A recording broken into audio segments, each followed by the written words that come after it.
San Juan Crisóstomo sigue indagando en esta cuestión de ricos y pobres y ahora nos da también más luces al respecto para, como lo dijimos, ¿no?, en la ocasión anterior, podamos nosotros verdaderamente conocer, compadecer y actuar, ¿no?, dentro de esta línea. Y dice Juan Crisóstomo: aun cuando seas opulento, si gastas más de lo necesario, o sea, si te vas a lo superfluo, tendrás que dar cuenta de la riqueza que te ha sido confiada. Aun cuando tengas, porque lo tienes finalmente para, ¿no?, realizar o cubrir un propósito fundamental. Es algo que te ha sido confiado. O, por decirlo en términos quizá un poco más drásticos, no es algo tuyo. Es algo que se te ha dado. Y esto lo podemos ver de una manera clara cuando alguien que puede ser muy opulento puede dejar de serlo por mil y un cosas. Ahí se ve que no era algo que realmente era suyo, sino algo que le había sido confiado. Conocemos casos de gente que puede ser incluso millonaria y termina literalmente en la miseria. Ahí se ve que es algo que en un sentido particular no le pertenece. Dice: por ello, el que quiere en verdad practicar la bondad no tiene que pedir cuenta de la vida. O sea, no tiene que indagar o investigar, ¿no?, en la vida de la persona necesitada. Eso no es el punto central. Eso no le corresponde al que da. Vamos, como lo ha dicho San Juan Crisóstomo, eso no le toca al que practica la bondad. Más bien, el que quiere practicar la bondad, y aquí vemos que la bondad exige una práctica, no exige un esfuerzo, más bien tiene que poner remedio a esa pobreza y socorrer la necesidad. No tiene por qué hacer averiguaciones previas. Lo único que le toca es, en este punto en concreto, poner remedio a la pobreza y socorrer la necesidad. Esto para Juan Crisóstomo es practicar la bondad.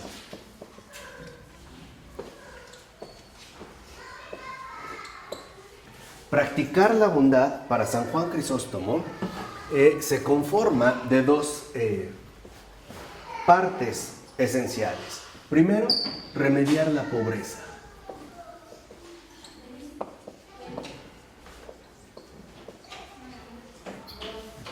Y por otro lado, socorrer la necesidad.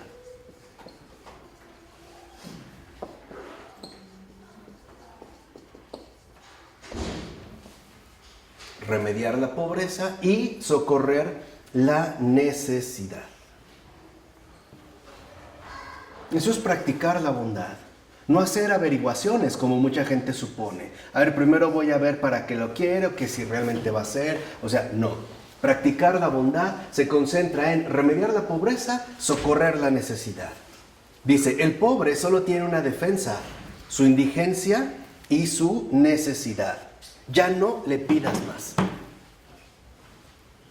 A los pobres no se les pide más de lo que de hecho ya tienen: indigencia y necesidad.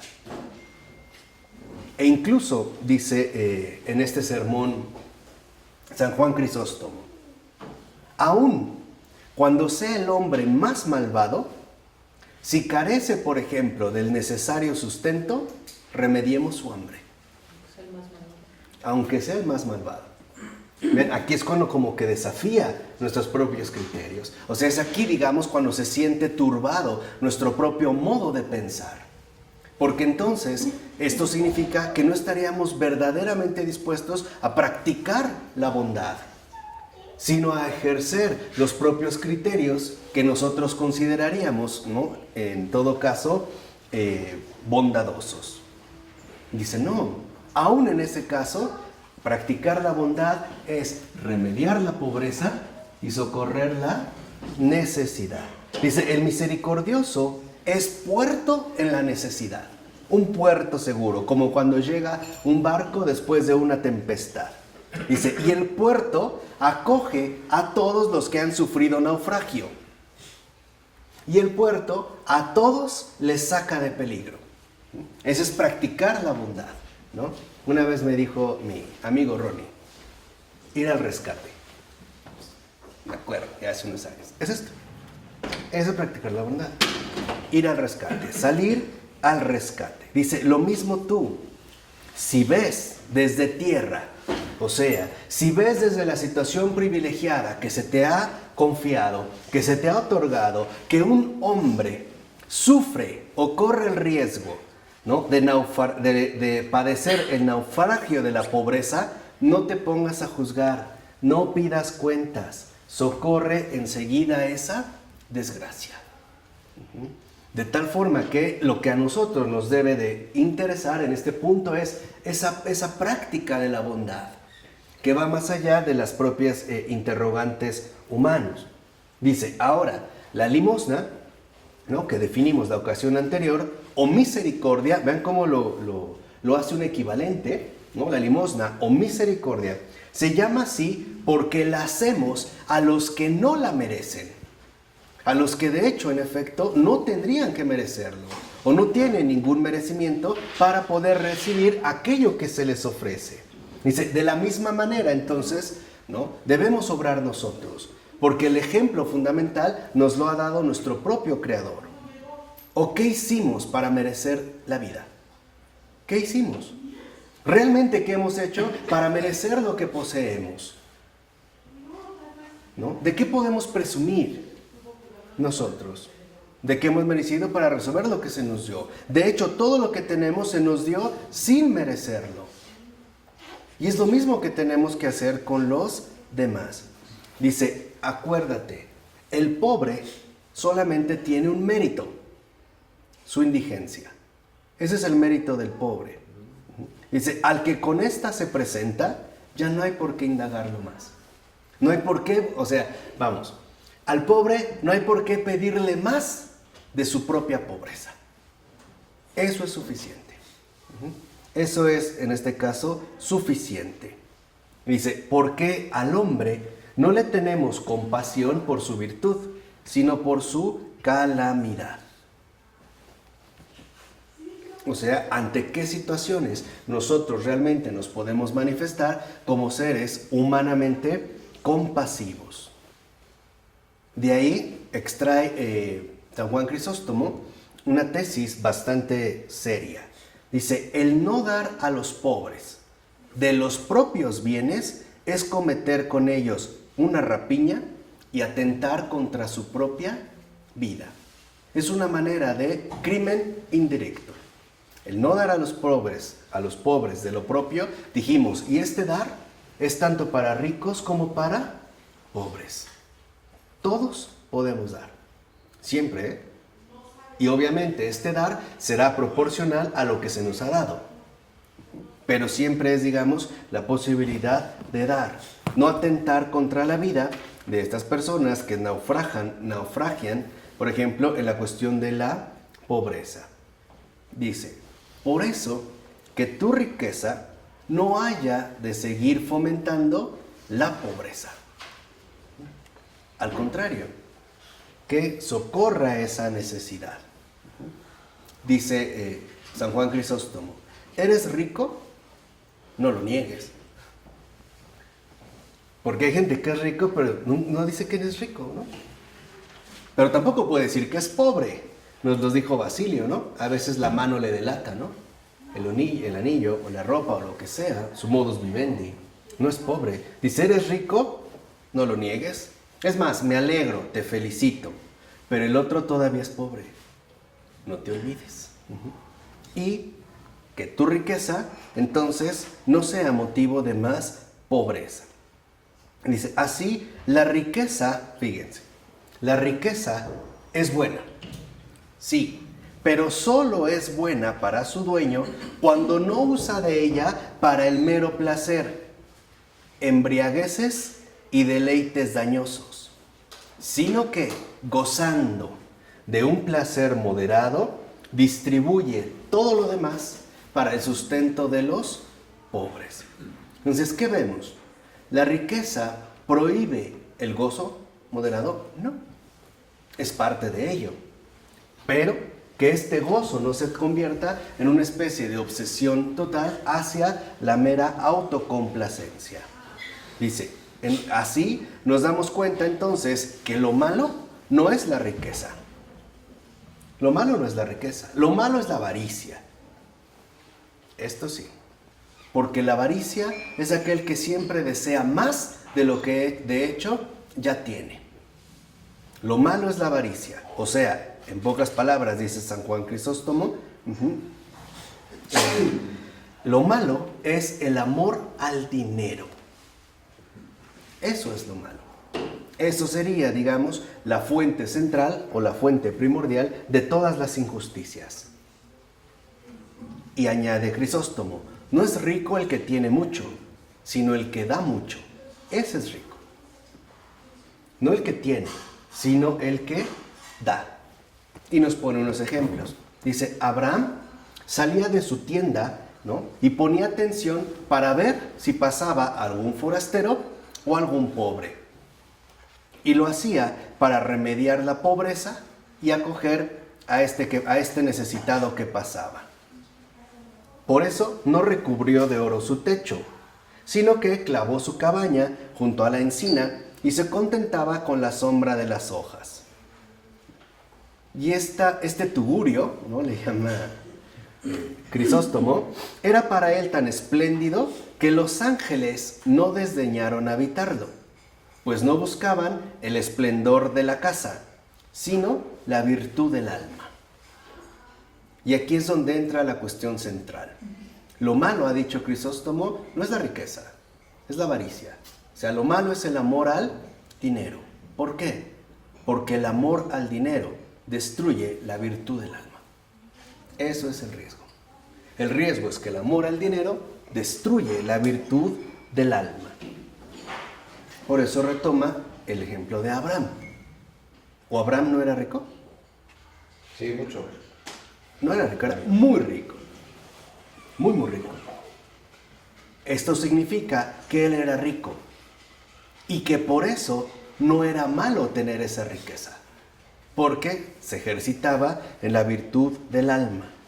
Por eso dice Crisóstomo, también imitemos nosotros, ¿no?, a este patriarca, que por algo también es considerado padre de la fe, padre de nuestra fe, en este sentido en concreto, el sentido, digamos, de esta convicción fundamental del ejercicio de la virtud del alma. Dice, imitémoslo y gastemos lo que tenemos con los necesitados. Dice, por eso tampoco tratemos de adornar nuestras casas, haciendo de ellas una mera habitación superflua, sino que antes, fíjense, antes de adornar la casa, adornemos el alma.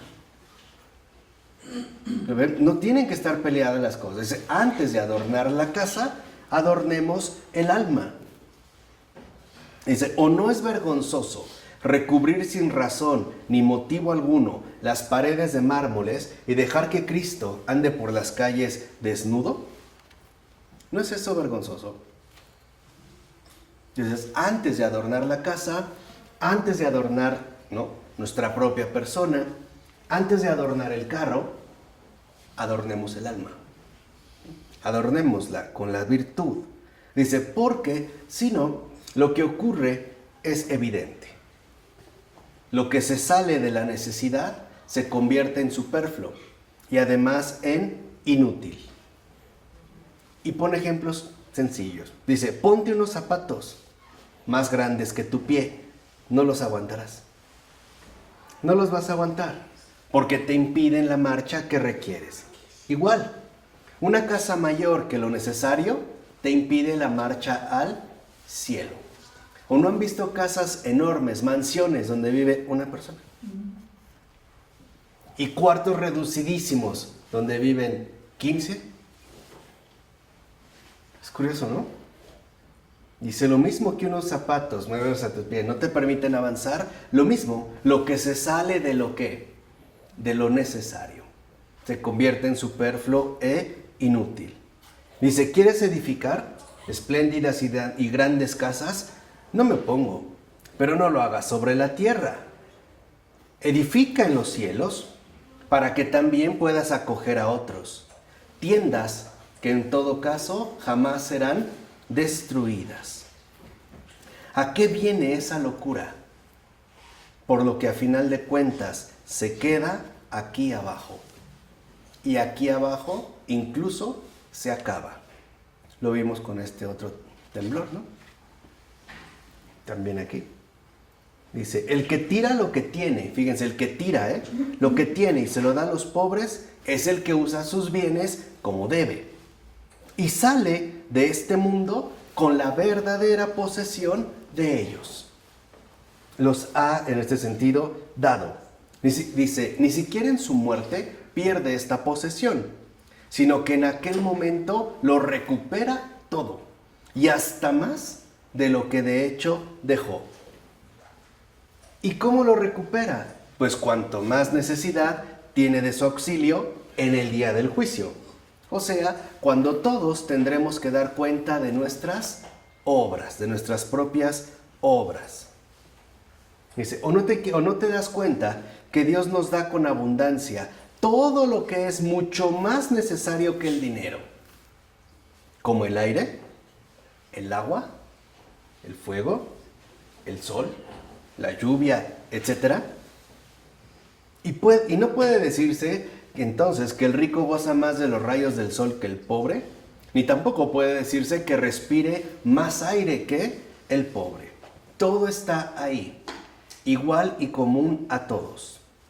Dice, ¿por qué entonces lo más grande y lo más necesario, lo que mantiene nuestra vida, lo que Dios ha hecho común, y lo menor y más vil, quiero decir, el dinero, ¿por qué no es entonces algo común?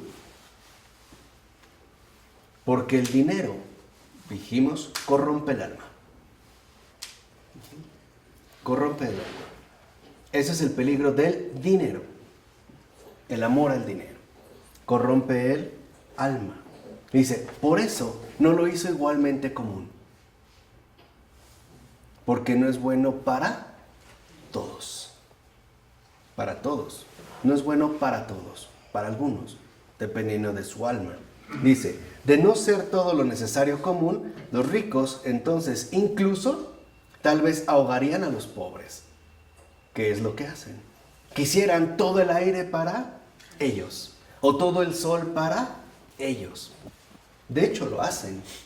Cuando los ricos se reservan las mejores vistas, los mejores hospedajes, las mejores comidas, ¿no?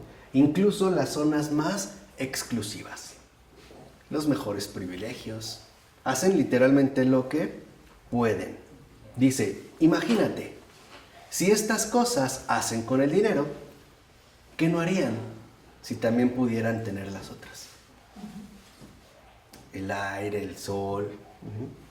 Esto me acuerdo también de una anécdota de Santa Teresa de Calcuta, donde una vez estaban hablando de practicar la bondad, que es lo que hacía ella, ¿no? Cuando ayudaba a una persona no la cuestionaba, no le decía ni siquiera si era creyente. La idea era encarnar la presencia y manifestar el amor. Y una vez un periodista la regañó. Bueno, le llamó la atención por eso. Decía que no le estaba haciendo un bien, que más bien tenía que enseñarles a trabajar para que ellos pudieran ser personas útiles, ¿no? Que se ganaran lo que recibían. Y ella le dijo, a ver, te voy a hacer una pregunta. ¿Cuánto has trabajado por ganarte una hora de sol? ¿Cuánto te ha costado? Y el reportero se quedó callado. Le dijo, ¿lo ves? Se te dio gratuitamente. ¿Tú por qué quieres cobrar lo que tú ni siquiera ofreces? Lo que tú no das. Por ejemplo, ¿no? En la cuestión de la salud. Dice, además, por otra parte, si el dinero fuera común, si el dinero estuviera al alcance de todos, se nos quitaría la ocasión de la limosna y por lo tanto el motivo de la caridad. Dice, ahora, Dios te ha hecho rico. ¿Por qué te haces tú mismo pobre? ¿Por qué reniegas de lo que Dios te ha hecho a ti? ¿Por qué reniegas de lo que Dios te ha dado? Hay gente, ¿no? Lo comentamos de pasada la ocasión anterior, pero vale la pena retomarlo en este punto, que siempre dicen no tengo. No tengo. No tengo. ¿Por qué te haces pobre? Dice, te ha hecho rico para que socorras a los pobres. O sea, para que con tu generosidad con los otros redimas tus propios pecados. Dice, te ha dado dinero y no lo ha hecho para que lo encierres para tu perdición, sino para que lo derrames para tu salvación. Para eso. Es decir, también el dinero está crucificado.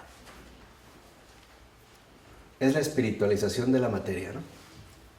¿Se acuerdan también cuando Jesús dijo, cuando sea elevado, ¿no? La tierra, atraeré a todos hacia mí. A todos los seres creados de este mundo, incluido el dinero.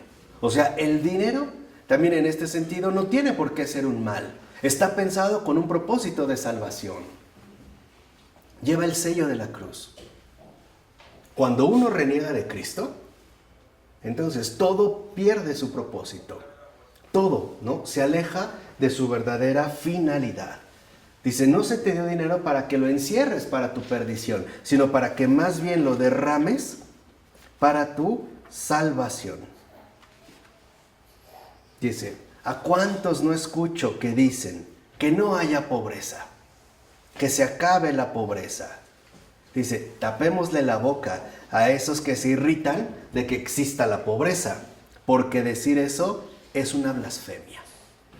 Vean, Vean cómo Crisóstomo considera que, ¿no? Decir que se acaba, que no haya pobreza es una blasfemia. Dice, no, digámosle nosotros que no haya pequeños de alma, pues la pobreza acarrea bienes sin cuento a la vida, y sin ella la vida no vale para nada.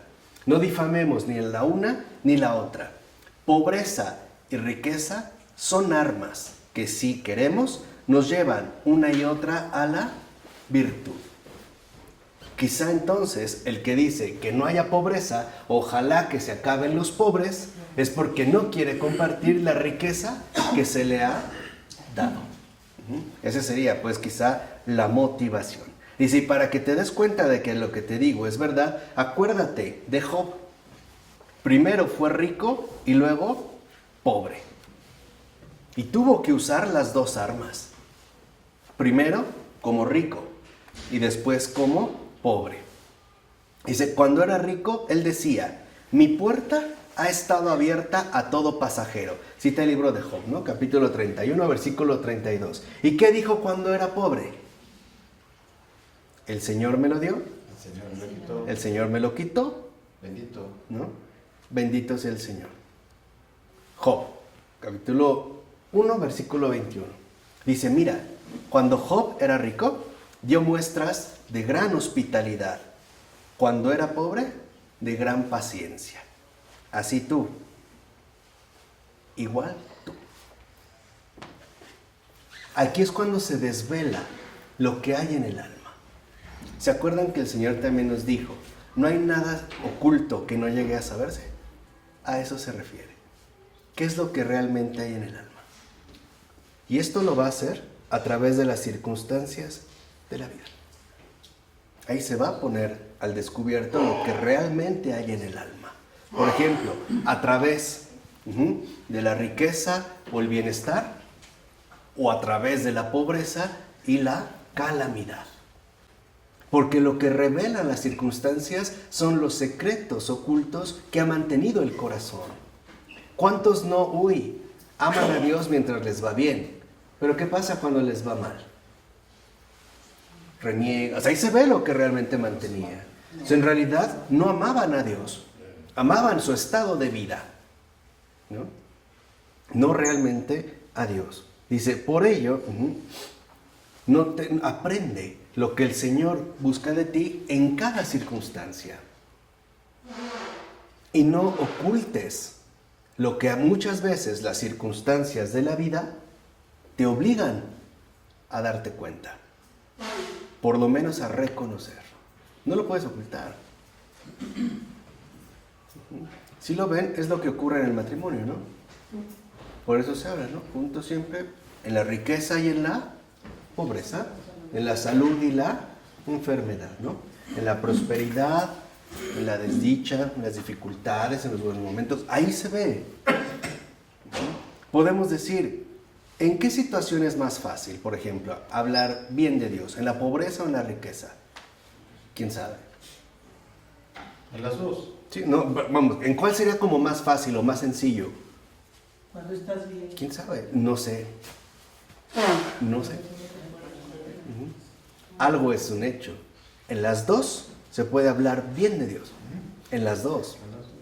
En las dos. ¿Cuál sea más fácil? No sabemos. Pero lo que sí es cierto es que en las dos podemos hablar bien de Él. Más fácil, la verdad, en la necesidad. Sí, Más fácil. pudiera ser. Si quieres. Justo, porque es... Escoger es en la Sí, necesidad. porque se experimenta Sí. la ayuda que llega de lo alto, ¿no? Es, digamos, esta alegría que inunda el corazón. Por eso dice, ante las circunstancias difíciles de la vida, reconoce lo que se ha manifestado. Por ejemplo, rencor o coraje. Dice, a ver, ¿por qué te enojas si Dios te ha quitado el dinero? No te ha hecho daño alguno. ¿Por qué te enojas? Dice, ¿por qué te llenas de ira? ¿Qué es realmente lo que te lleva a ese enojo o a esa ira? Hay gentes que literal, se ponen como locos si pierden 100 pesos o 10 pesos. Pero como locos, ¿eh? Dice, bueno, ¿qué es realmente lo que te lleva ahí? ¿Qué es realmente, no, lo que te está conduciendo a una situación de ese tipo?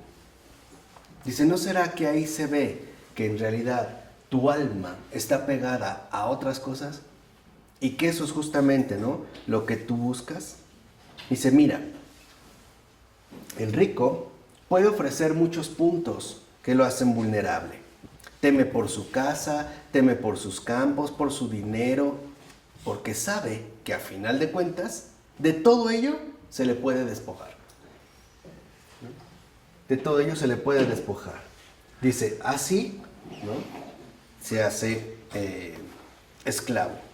Dice, el pobre, pues ¿de dónde lo agarran? ¿No? ¿De dónde podrían o qué le podrían en este sentido quitar? Dice, nada. Esto da un mayor margen, pues, de libertad, ¿no? De movimiento de libertad. Dice, a ver, ahora respóndeme. ¿Cuántos ricos no había en tiempos de Herodes? ¿Cuántos poderosos no habría en tiempos de Herodes? Dice, ¿y quién salió de por medio para increpar al tirano? ¿Quién salió a echarle en cara la violación que ha hecho de la ley de Dios?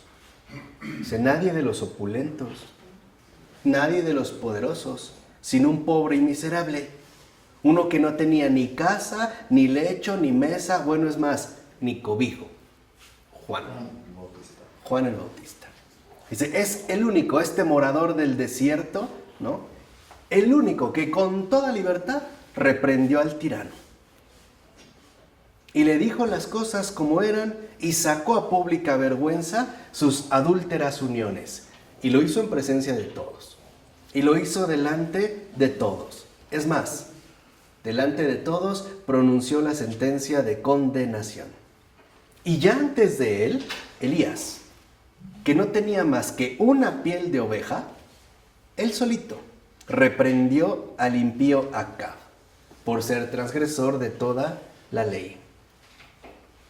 Así, ¿no? No hay nada que dé tanta libertad de palabra, nada que tanto ánimo infunda en los peligros, nada que haga fuertes a los fuertes como el no poseer nada, el no llevar nada pegado a sí mismo, el vivir realmente en libertad. Dice, ese libre, ese es el que podrá hacer más bien a la iglesia que todos los opulentos y poderosos. Es más que los que imperan y dominan sobre todo y sobre casi todos. Esos son los verdaderos liberadores. Los que han aprendido a vivir en libertad. Dice, y siendo honestos, es verdadera locura extrema, dejar en la tierra algo de lo que tenemos, cuando dentro de poco también nosotros hemos de partir de aquí. Todo lo que aquí se pierde, perdido está. Lo que aquí se perdió, dice San Juan Crisóstomo, perdido está. Por eso, lo mejor es enviarlo allá donde vamos a vivir para siempre. ¿Sí? Recuerden esta conjugación esencial de vivir en el cielo y sobre la tierra. Todo lo que tú, literalmente, ¿no?, derramas en tanto señal de salvación en la tierra, queda fielmente resguardado en el cielo, donde, como nos dijo Jesús, la polilla no hace daño, ni el ladrón entra a robarlo. Ahí es donde se tiene que colocar nuestro verdadero tesoro. Dice, por eso es curioso que incluso veamos que a pesar del dinero que ya tenemos, ¿no?, buscamos siempre tener otro más en todos lados, ¿no? Dinero por aquí, dinero por allá, dinero más allá, etc.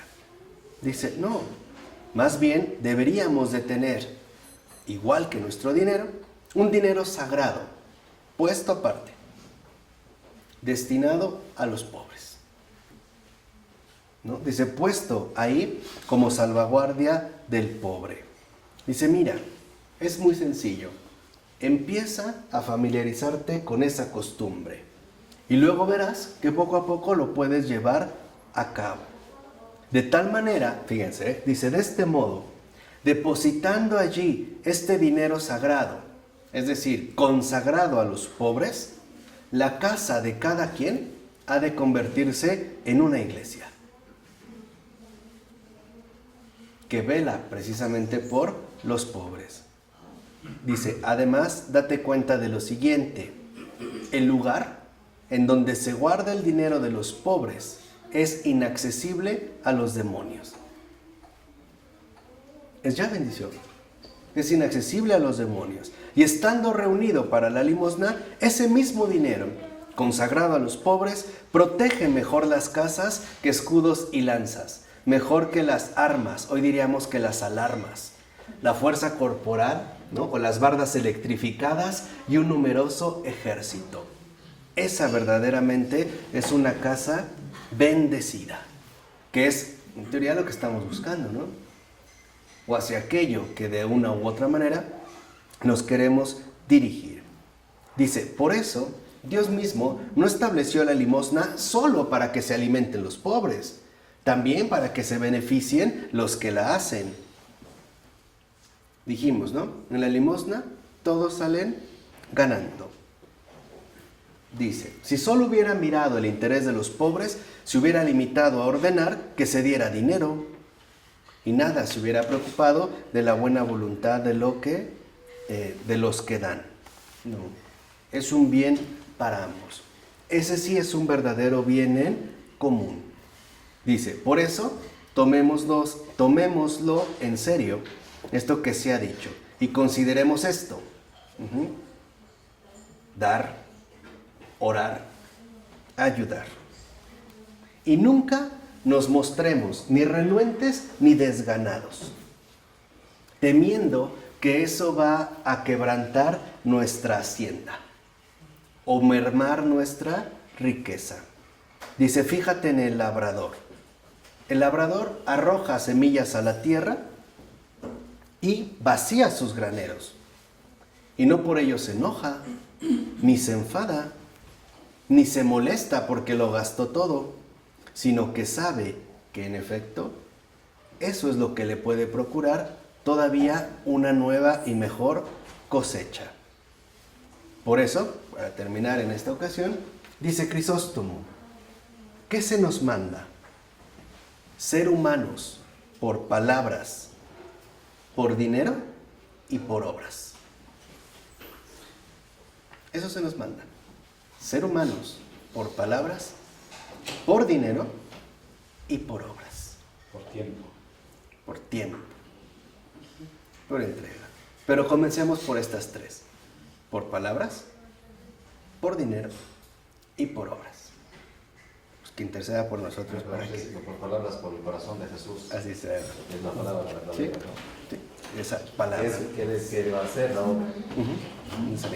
En nombre del Padre, del Hijo, del Espíritu Santo. Amén.